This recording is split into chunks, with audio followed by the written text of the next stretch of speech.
Hi, good morning. This is me, Sanchana. Today is day 16. But today I won't be reading, but rather talking about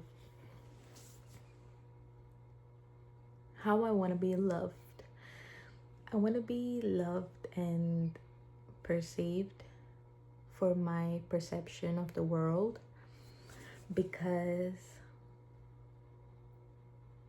I loved my mom for her perception of the world. The way she sees the world is so beautiful. She observes patterns of how human beings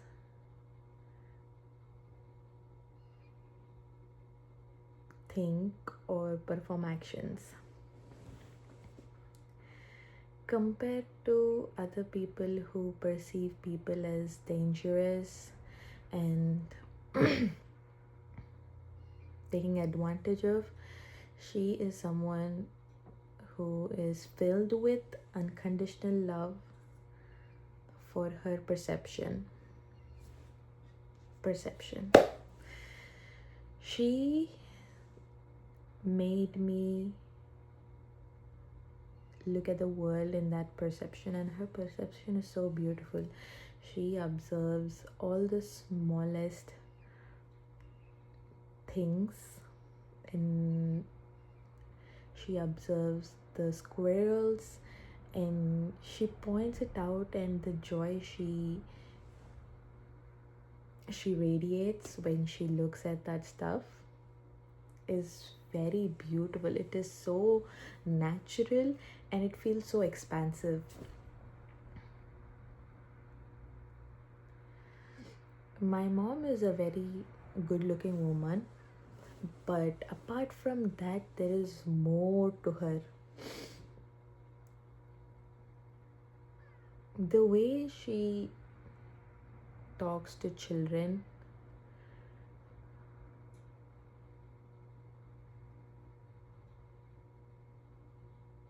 is just. Let me reframe. This is a challenge, okay? It's okay if I stumble upon, I'm not perfect, but the thing I want to convey in a very few words, but like having a maximum impact, is that my mom taught me to look in the perspective of love. And love is not in a sense limited to just romantic love, but love which is unconditional in nature. A love that is ordinary like a leaf, but also very extravagant like a beautiful flower. My mom is like a small child sometimes, and she's like a baby. She's innocent. She tries, but still,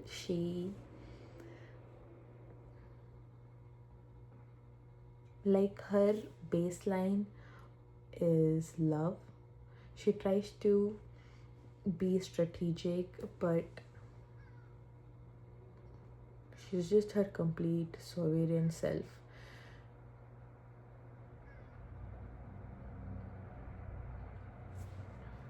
The thing that I observe in her is the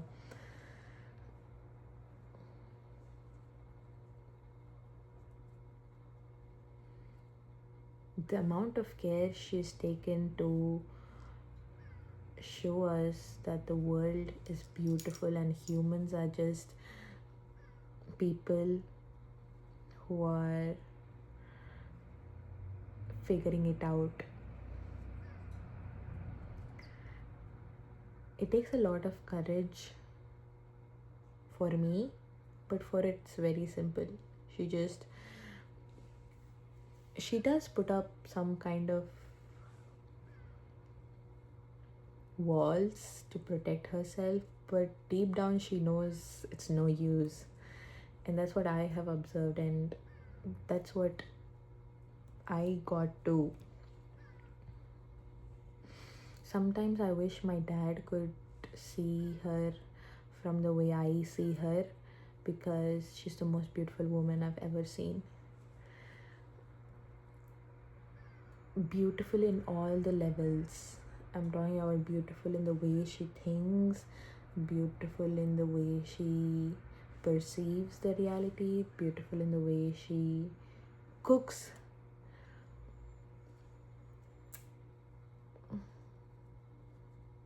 beautiful in the way she appreciates life, beautiful in the way she guides.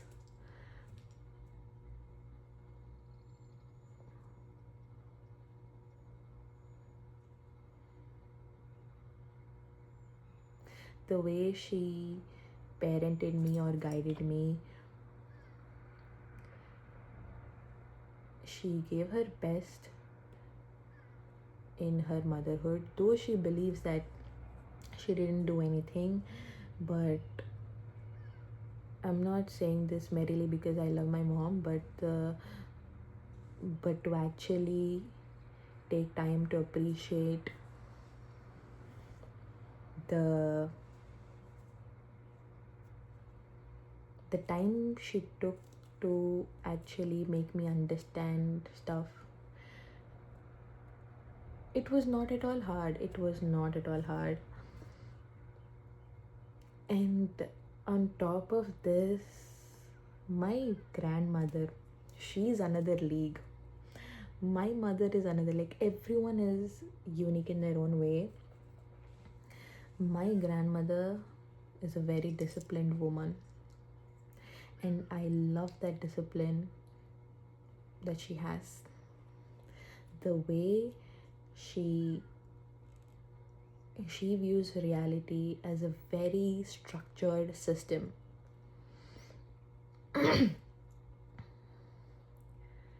And although there are flaws, but whenever I was with her, the things that I have noticed, the things that my body felt, that my mind felt, was safe.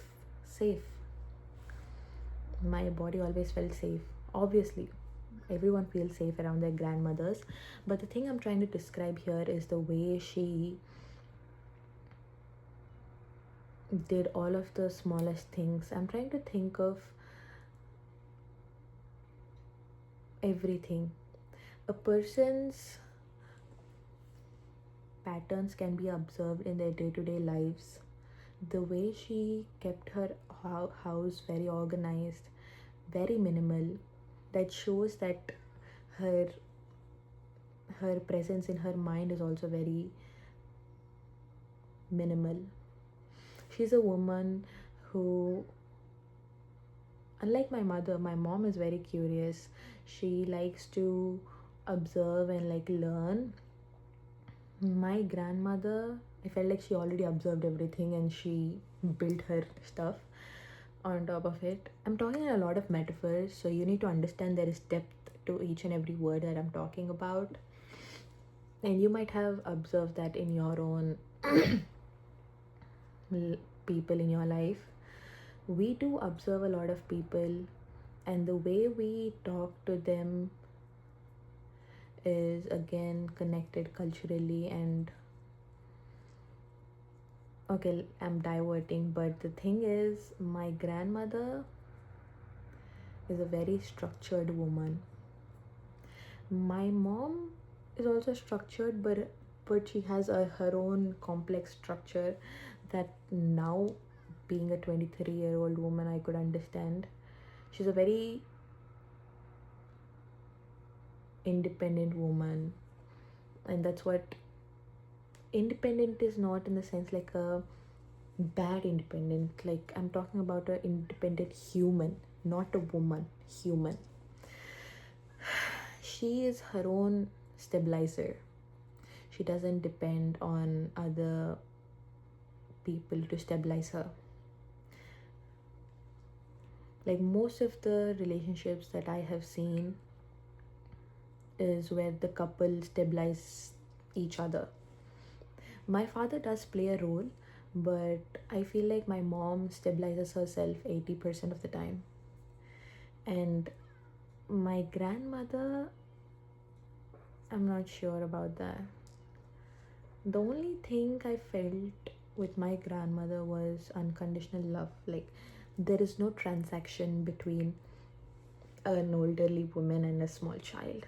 It's just the pure joy of just being there for each other. Your existence is enough. Like, the inherent existence is enough for the love to happen. Just like how gravity exists. That's the value and the worth is inherent. You don't have to go out and prove yourself. This comes in different contexts, in different scenarios, but to be able to be surrounded where your worth is inherent is very important, and I feel like we need to keep them close. And one more thing is that I want to talk about is, I don't know what I want to talk about, but I would like to conclude that humans are inherently valuable. You don't have to put a price, not necessarily in this situation where, no, let me take back what I've said. It's okay. I am learning. I'll be more structured with my thoughts and explain it better and have proper conclusions and proper structure. I'm still trying to learn the mechanisms on how to talk for a topic for 15 minutes straight without reading. And this for my mom who wants me to talk about a topic in 15 minutes because she doesn't want me to just stay stagnant. And evolution happens when your nervous system is adaptive, and also your metabolism must also adapt. Like, I'm still learning that. I'm still learning how to grow my nervous system capacity to handle bigger expansions of life.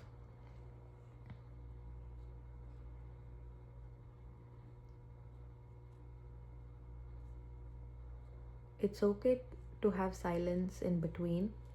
Silence sometimes can be answer.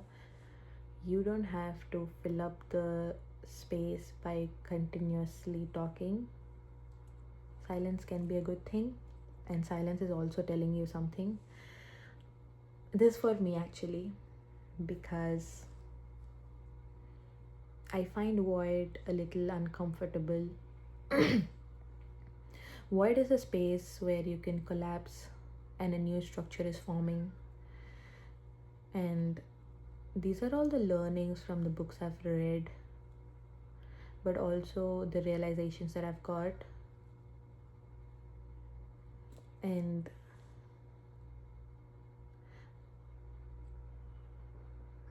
the thing is, you are just observing. You are observing all the sadness in you.